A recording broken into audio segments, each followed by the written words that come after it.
permettez-moi de saluer l'implication des militants de l'UNSA, de Sud, de la CGT, qui ont permis la réussite de cette journée. Car oui, n'en doutons pas, cette journée de grève, c'est déjà une réussite. Réussite par le contour unitaire et par la mobilisation des salariés. Quelques éléments, alors on en aura plus dans la journée. Marseille 16, 80% de grévistes. Les combats, 75% de grévistes dans certains secteurs. À Mossane, 40% de grévistes. À la Pique-Vitrolles, plus de 70%. À Saint-Martin-de-Crau, 50% de grévistes. À Venelle-Réseau, 80% de grévistes. Au réseau Joliette, Camille-Becton, 80% de grévistes. À Vitrolles, 100% de grévistes à l'exécution. Et on rajoute les nombreux bureaux à Aubagne, PPDC, à Euromède, le Dôme, à Marseille 7, à Marseille 8, à Montgrand. Oui, camarades, cette journée, c'est déjà une réussite. Alors, le 18 mai, c'est une étape importante pour continuer à faire grandir le rapport de force. Aussi bien nationalement que départenalement et dans chaque service.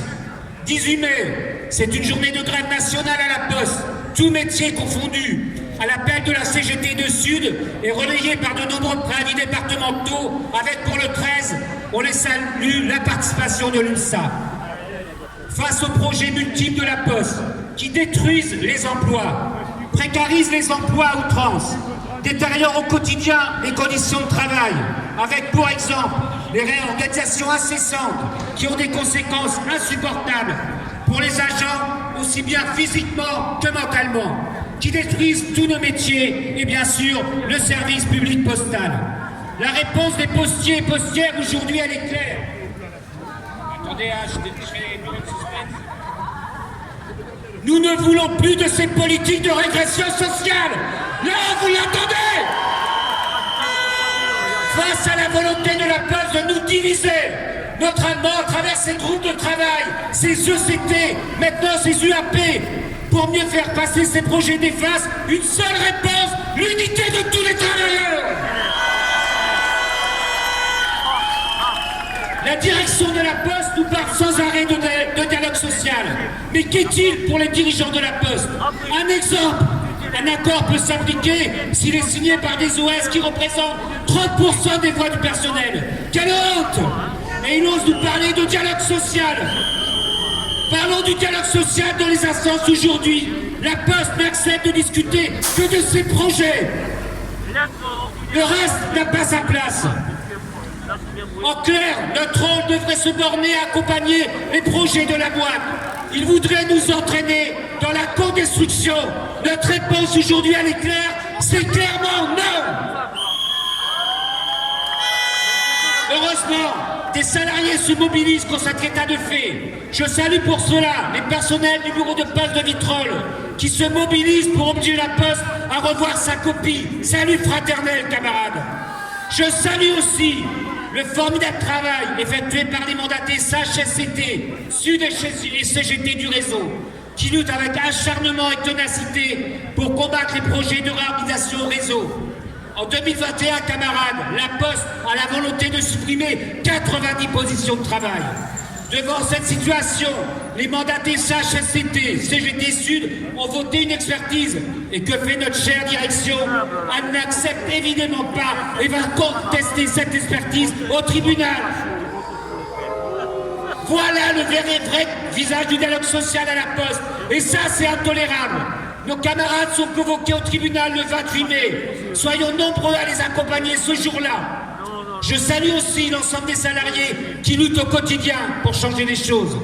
Oui, c'est par nos mobilisations, nos luttes, comme celle d'aujourd'hui, que nous ferons reculer la direction de la Poste.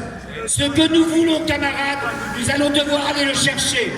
L'augmentation générale des salaires en se basant sur un SMIC à 1800 €, soit 300 € de plus pour tous immédiatement. Le 13e mois, des primes sans aucun critère, avec pour la CGT AP13 l'intégration rapide de celle-ci dans le salaire. une prime deuxième ligne par rapport au Covid, la création d'emplois et un plan de déprécarisation immédiate pour les Bouches-du-Rhône avec la transformation de tous les précaires CDD intérimaires en emplois pérennes. L'amélioration des conditions de travail qui passe par l'arrêt des organisations incessantes, l'arrêt des fermetures des bureaux de poste, un service public de postal de haut niveau qui répond aux besoins des usagers et des salariés. Cette journée marque une étape importante et pour la CGTAP 13, elle n'est qu'une étape. Nous allons regarder avec attention tout ce que nous avons fait bouger chaque jour, au niveau national, départemental et dans chaque service, proposer rapidement des suites à cette mobilisation en continuant bien sûr à travailler les autres organisations syndicales. Et je le dis haut et fort à nos directions, nous voulons des réponses concrètes et pas du genre comme celle qu'on a entendue hier quand on a été reçu par notre préavis de grève. C'est au niveau national que cela se décide. J'interpelle M. Val, le PDG de la Poste, celui, vous savez, qui est soi-disant attaché au service public postal. Donnez les moyens, M. Val, à vos directions départementales de répondre à nos revendications, sinon nous irons vous chercher, M. Val. Permettez-moi aussi de saluer les nombreuses délégations présentes avec nous aujourd'hui, aussi bien publiques que privées. Nos camarades retraités de la Poste, porteurs de leurs revendications, et avec eux, nous irons aussi chercher leurs réponses à leurs revendications. Les camarades des télécoms des Bouches-du-Rhône, du Rhône, les camarades du centre financier, le conseil régional et bien d'autres. Camarades, nous vous donnons rendez-vous ce jeudi pour un grand meeting de lutte à la centrale de Gardanne. Centrale de Gardanne qui mène un combat formidable pour préserver leur outil industriel et pérenniser leur emploi. Retrouvons-nous tous ensemble dans une nouvelle étape de lutte et de mobilisation ce jeudi 20 mai à 16h30. Public, retraités, privés, salariés, jeunes privés d'emploi pour continuer à construire la riposte du monde du travail face aux attaques du patronat et du gouvernement. Ils veulent nous diviser, répondons par l'unité de tous les travailleurs. Camarades, on ne se lâche plus, ensemble, nous allons gagner, n'en doutons pas.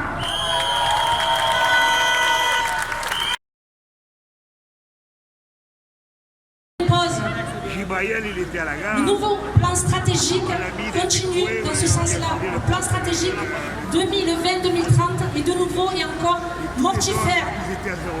Pour exemple, il y a 20 ans, nous étions 1700 sur le centre financier de Marseille. Nous sommes aujourd'hui à peu près uniquement 600. Parallèlement à cela, nous avons une précarisation sans précédent des travailleurs sur le centre. CDD à outrance, intérimaires à outrance. Ils sont là, les forment, ils viennent, ils travaillent, et lorsqu'on n'a plus besoin d'eux, ils partent, et d'autres arrivent. Le plan stratégique n'a, on va dire, pour seul but de faire du fric. Tout ce qui n'est pas à valeur ajoutée va sortir des centres financiers. Il va uniquement rester sur le centre des activités qui pourra donc être à valeur ajoutée. On va avoir à peu près tout le personnel qui sera en front office. Il y a aussi les horaires de travail qui vont être remis en cause. Le personnel va travailler jusqu'à 20h, y compris les samedis. Et bien entendu, nous n'en voulons pas. Des services vont fermer. Pour fête, hier, une annonce de la directrice sur le centre financier. Elle est venue sur le service du recouvrement où 40 agents travaillent, un service qui n'a que 4 ans d'existence, où elle a annoncé simplement et avec aisance que ce service allait fermer. Ce service ne veut pas fermer. Toujours et encore de la souffrance, du personnel en pleurs. D'ici 2025, nous ne savons pas si, nous ne savons pas, il est certain que le centre financier ne sera pas une direction à part entière. Suite aux organisations, nous ne savons pas où nous serons reclassés au sein du territoire qui va sur l'ensemble de la PACA jusqu'à Montpellier et ce jusqu'à Ajaccio. La finalité en fait de ces réorganisations futures est tout simplement la fermeture des centres financiers, la perte des emplois. Nous savons jusqu'à présent qu'il y avait des reclassements. Que va-t-il se passer lorsque parle de restructuration, il ne pourra plus avoir de reclassement. Est-ce qu'il y aura un plan social et combien à la clé de licenciement? C'est une question que nous nous posons et les agents du centre financier se font énormément de soucis. C'est pour cela qu'aujourd'hui, ils sont aussi massivement en grève. Nous, le centre financier, continuerons les actions. Nous joindrons à vous au niveau, on va dire, de la région, du département, mais également avec l'ensemble des centres financiers pour lutter contre la casse des centres financiers. Il en va aussi de la casse du service public et de la qualité de service qui est rendue aux usagers. Dans le futur, nos usagers auront affaire uniquement à des machines, à des boîtes vocales ou à des intelligences artificielles. Le centre financier ne sera plus humain. Il y aura uniquement une déshumanisation des relations avec les usagers. Les agents et le personnel du centre financier de Marseille et de l'ensemble des centres financiers revendiquent des emplois pérennes et l'arrêt de l'emploi massif de tous les précaires existants. Revendiquent également le 13e mois, revendiquent de pouvoir travailler, de bien faire son travail avec des moyens à la hauteur de ce que nous attendons. Nous sommes en lutte, nous continuerons encore. Nous ne serons pas venus. Vive les travailleurs.